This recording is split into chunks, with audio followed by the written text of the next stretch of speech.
Guys, അപ്പോൾ ഇത് കാണുമ്പോൾ നിങ്ങൾ ചിലപ്പോൾ വിചാരിക്കുന്നുണ്ടാവും എൻ്റെ കമ്പ്യൂട്ടർ എന്താ ഹാക്കായും. ആക്ച്വലി ഹാക്ക് ആയതല്ല, ഇത് ഞാൻ തന്നെ സെറ്റ് ചെയ്തിരിക്കുന്ന ഒരു ഓട്ടോമേഷനാണ്. നമ്മൾ ചെയ്ത് കൊടുത്തേക്കുന്ന കീ പ്രസ്സുകളെല്ലാം ഓട്ടോമാറ്റിക്കായിട്ട് വീണ്ടും പ്രസ് ചെയ്യാൻ വേണ്ടിയിട്ടുള്ള ഒരു ഓട്ടോമേഷൻ സെറ്റ് ചെയ്തിരിക്കുന്നതാണ്. ഇത് എങ്ങനെയാണ് സെറ്റ് ചെയ്യുന്നത്, എങ്ങനെ നിങ്ങൾക്കും ചെയ്യാം എന്നുള്ളതിൻ്റെ ഫുൾ വീഡിയോ ഞാൻ പറഞ്ഞുതരാം. എങ്ങനെയാണ് നോക്കാം എന്നൊക്കെ. അതിന് മുന്നേ ചാനൽ സബ് ചെയ്യാത്തുണ്ടെങ്കിൽ സബ് ചെയ്യാം, ചെക്കൗട്ട് ചെയ്ത് നോക്കാം. അപ്പോൾ ഗൈസ്, നമുക്ക് നമ്മുടെ ആവശ്യത്തിന് വേണ്ടിയിട്ട് വരുന്നത് ടൈനി ടാസ്ക് എന്ന് പറഞ്ഞ ആപ്ലിക്കേഷനാണ്. നമ്മൾ ചുമ്മാ ക്രോമിനകത്ത് പോയിട്ട് ടൈനി ടാസ്ക് ഡൗൺലോഡ് എന്ന് പറഞ്ഞാൽ സെർച്ച് ചെയ്ത് കഴിഞ്ഞാൽ ടൈനി ടാസ്കിൻ്റെ ഒഫീഷ്യൽ വെബ്സൈറ്റ് കിട്ടും. അല്ലാന്നുണ്ടെങ്കിൽ താഴെ ഡിസ്ക്രിപ്ഷനകത്ത് കിടപ്പുണ്ടാവും. ഈ ഒരു സംഭവത്തിനകത്ത് ഓപ്പൺ ആക്കി കഴിഞ്ഞ് കഴിയുമ്പോൾ ഞാനിപ്പോൾ യൂസ് ചെയ്തിരിക്കുന്ന ഈ ഒരു ടൂളാണ്. ഈ ഒരു ടൂൾ അല്ലാണ്ട് പല ടൈപ്പ് ടൂളുകളും നിങ്ങൾക്ക് മാർക്കറ്റിൽ അവൈലബിൾ ആയിട്ട് കിട്ടും. വേറെ ടൂളുകൾ നിങ്ങൾക്ക് അറിയാമെന്നുണ്ടെന്നുണ്ടെങ്കിൽ ഫ്രീ വേർഷൻസ് ആയിട്ടുള്ള അവൈലബിൾ ആയിട്ടുണ്ടെന്നുണ്ടെങ്കിൽ താഴെ കമൻറ്റ് ബോക്സിൽ പറയാം, നമുക്ക് അതുകൂടി ചെക്കൗട്ട് ചെയ്ത് നോക്കാം. ഞാനിപ്പോൾ യൂസ് ചെയ്യുന്നത് എൻ്റെ പ്രിഫറൻസിന് ഇതാണ്. ഡൗൺലോഡ് ക്ലിക്ക് ചെയ്തിട്ട് നമുക്ക് ഈ ഒരു ഡൗൺലോഡ് ഓപ്ഷൻ ക്ലിക്ക് ചെയ്ത് കഴിഞ്ഞ് കഴിഞ്ഞാൽ ഈസി ആയിട്ട് നമ്മുടെ ടൈനി ടാസ്ക് ഡൗൺലോഡ് കംപ്ലീറ്റ് ആയിട്ടുണ്ട്. ഇൻസ്റ്റോളേഷനും പരിപാടി ഒന്നുമില്ല, ഡയറക്റ്റ് ഡൗൺലോഡ് ആണ്. ഈ ഒരു exe ഫയൽ ക്ലിക്ക് ചെയ്ത് ഓപ്പൺ ആക്കി കഴിഞ്ഞാൽ ഡയറക്റ്റ് നമ്മുടെ ടൈനി ടാസ്കിൻ്റെ ഇൻ്റർഫേസിനകത്തേക്കായിരിക്കും നമ്മൾ എത്തുന്നത്. അപ്പോൾ ഇതാണ് നമ്മുടെ ടൈനി ടാസ്കിൻ്റെ ഫസ്റ്റ് ഓപ്പൺ ആയി വരുന്ന ആ ഒരു ഇൻ്റർഫേസ്. നമുക്ക് ആ ഒരു സംഭവം നമ്മൾ വളരെ ഡൗൺലോഡ് ചെയ്ത് APK ഫയൽ കിടപ്പുണ്ട്. എപ്പോൾ വേണമെന്നുണ്ടെങ്കിലും നമുക്കത് ഡൗൺലോഡ് ചെയ്ത് എടുക്കാവുന്നതാണ്. നിങ്ങൾ സെർച്ച് ബാറിനകത്ത് പോയിട്ട് ടൈനി ടാസ്ക് എന്ന് സെർച്ച് ചെയ്ത് കഴിഞ്ഞ് കഴിഞ്ഞാൽ ആ ഒരു ആപ്പ് എന്ന് പറഞ്ഞിട്ട് ആ ഒരു സംഭവം നിങ്ങൾക്ക് കിട്ടും. ഇതാണ് നമ്മുടെ ആ ഒരു ഇൻ്റർഫേസ് വരുന്നത്. ഇൻ്റർഫേസിനകത്ത് നിങ്ങൾക്ക് ഓൾറെഡി സേവ് ചെയ്ത് വെച്ചിരിക്കുന്ന ഏതെങ്കിലും ഓട്ടോമേഷൻ ഉണ്ടെന്നുണ്ടെങ്കിൽ നിങ്ങൾക്ക് അത് ചെയ്യാം.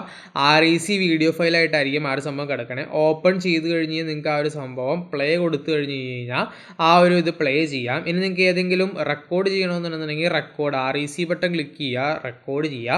REC ബട്ടൺ ക്ലിക്ക് ചെയ്ത് കഴിഞ്ഞാൽ ആ റെഡ് ഇതിനകത്ത് ആ ഒരു സംബന്ധം അത് റെക്കോർഡ് ചെയ്തിട്ടുണ്ട്. ആ റെക്കോർഡ് ചെയ്ത സാധനം എത്ര തവണ വേണമെങ്കിലും ലൂപ്പ് ചെയ്ത് നമുക്ക് പ്ലേ ചെയ്യാൻ കഴിയും. ആ ഒരു പ്ലേ ബട്ടൺ ക്ലിക്ക് ചെയ്ത് ഇൻസ്റ്റൻ്റ്ലി നമുക്ക് പ്ലേയും ചെയ്ത് നോക്കാൻ കഴിയുന്നതാണ്. ഞാനിപ്പോൾ പ്രിഫറൻസിൽ കണ്ടിന്യൂസ് പ്ലേ ബാക്ക് ഇട്ടതിന് ശേഷം നമ്മൾ ആ ഒരു പ്ലേ ഒന്ന് ക്ലിക്ക് ചെയ്ത് കൊടുത്തു കഴിഞ്ഞാൽ ഒരു പ്രാവശ്യം പ്ലേ ആയി. ആ ഒരു സംഭവം വീണ്ടും റിപ്പീറ്റ് ആയി, വീണ്ടും ഒരു പ്രാവശ്യം പ്ലേ ആയി, ഇങ്ങനെ പ്ലേ ആയിക്കൊണ്ടിരിക്കും. അപ്പോൾ നമ്മൾ പ്ലേ ആവാൻ വേണ്ടിയിട്ട് സെറ്റ് ചെയ്തേക്കുന്ന ആ ഒരു ഹോട്ട് കീയിലേക്ക് ഒന്നുകൂടി ക്ലിക്ക് ചെയ്ത് കഴിഞ്ഞാൽ പ്ലേ ആയിക്കൊണ്ടിരിക്കുന്നത് നിന്നോളും. പിന്നെ ഉള്ളത് പ്ലേ ബാക്ക് ലൂപ്പുകൾ നമുക്ക് ആഡ് ചെയ്യാം. പ്ലേ ബാക്ക് ലൂപ്പ് ഞാനിവിടെ ഒന്ന് തന്നെയാണ് ഇട്ടേക്കുന്നത്. ആൻഡ് ഹോട്ട് കീ, ഇതാണ് ഞാൻ പറഞ്ഞ റെക്കോർഡിംഗ് ഹോട്ട് കീ അഥവാ പ്ലേ ബാക്ക് ഹോട്ട് കീ നിങ്ങൾക്ക് മാറ്റി ഇടാം. ഞാനിപ്പോൾ പ്ലേ ബാക്ക് ഹോട്ട് കീ ആണ് F8ലേക്ക് ഇട്ടിട്ടുള്ളൂ. റെക്കോർഡിംഗ് ഹോട്ട് കീ ഡിഫോൾട്ട് ആയിട്ടാണ് കിടക്കുന്നത്. കാരണം നമുക്ക് ആ ഒരു ബട്ടൺ ക്ലിക്ക് ചെയ്ത് നമുക്ക് ആ സംഭവം ആക്സസ് ചെയ്യാൻ കഴിയും.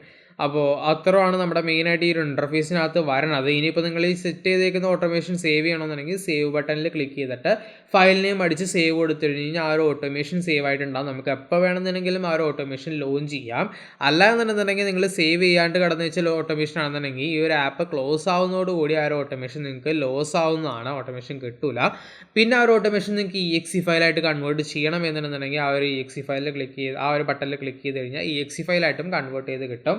ഇത് ഞാനൊന്ന് ടെസ്റ്റ് ചെയ്ത് കാണിച്ചു തരാം. ഞാൻ എൻ്റെ ഇൻസ്റ്റഗ്രാം DM-നകത്ത് പോയിട്ട് ഈ ഒരു സംഭവം കറക്റ്റ് നിങ്ങൾക്ക് ലൈവായിട്ട് ഈ ഒരു ഞാൻ ഓൾറെഡി യൂസ് ചെയ്യുന്ന ആ ഒരു ഓട്ടോമേഷൻ വർക്കിംഗ് ആയിട്ട് നിങ്ങൾക്ക് കാണിച്ചു തരാം എങ്ങനെയാണ് വരുന്നതെന്ന്. അപ്പോൾ ഗൈസ്, നമ്മുടെ ആ ഒരു സംഭവമൊക്കെ സെറ്റാക്കി വെച്ചിട്ടുണ്ട്. ഓൾറെഡി ചെയ്തേക്കുന്ന ഇൻസ്റ്റാ റെക്കോർഡ് എന്ന് പറഞ്ഞ ആ ഒരു ഓട്ടോമേഷൻ ഞാൻ ഓപ്പൺ ചെയ്യാൻ പോവാണ്. ആ ഒരു ഓട്ടോമേഷനിൽ ഞാൻ ഓൾറെഡി എന്തൊക്കെയാണ് ചെയ്യേണ്ടത്, എന്തൊക്കെയാണെന്നുള്ള കീബൈൻഡ് ഓൾറെഡി സെറ്റ് ചെയ്ത് ഡിഫൈൻ ചെയ്ത് വെച്ചിട്ടുണ്ട്. ഓപ്പൺ കൊടുത്തിട്ട് ഞാൻ ഇനിയിപ്പോൾ ആ ഒരു പ്ലേ ബാക്ക് ലൂപ്പിൻ്റെ എണ്ണം ഒരു 100 ഇട്ട് കൊടുക്കുകയാണ്. ശേഷം നമുക്ക് വന്നിട്ട് നമ്മുടെ ആ ഒരു hot key play back hot key ഒന്ന് പ്രസ് ചെയ്ത് കൊടുക്കാം. പ്രസ് ചെയ്ത് കൊടുത്തു കഴിഞ്ഞാൽ നിങ്ങൾക്ക് കാണാൻ കഴിയും ഈ ഒരു സംഭവം എങ്ങനെയാണ് വർക്ക് ആവുന്നതെന്ന്. ഓട്ടോമാറ്റിക്കായിട്ട് ഞാൻ ഓൾറെഡി സെറ്റ് ചെയ്ത് വെച്ചിരിക്കുന്ന കീബൈൻഡ് അനുസരിച്ച് വീണ്ടും റിപ്പീറ്റ് ചെയ്ത ആക്ഷൻസ് എത്ര തവണ വേണേലും നിങ്ങൾക്ക് ചെയ്യാൻ കഴിയും. നല്ലൊരു പരിപാടിയാണ്. എളുപ്പത്തിൽ നിങ്ങളുടെ ടാസ്കുകൾ കുറേ പ്രാവശ്യം ചെയ്യുന്ന ഒരേപോലത്തെ ടാസ്കുകൾ പെട്ടെന്ന് പരിപാടി കഴിയും. സോ നിങ്ങൾക്ക് യൂസ് ചെയ്യാൻ പറ്റിയൊരു സംഭവമാണ്. നിങ്ങൾ ഡെഫിനറ്റ്ലി ചെക്കൗട്ട് ചെയ്ത് നോക്കാം. നിങ്ങൾക്ക് ഹെൽപ്ഫുൾ ആയെന്നുണ്ടെങ്കിൽ താഴെ കമൻറ്റ് ബോക്സിനകത്ത് പറയാം.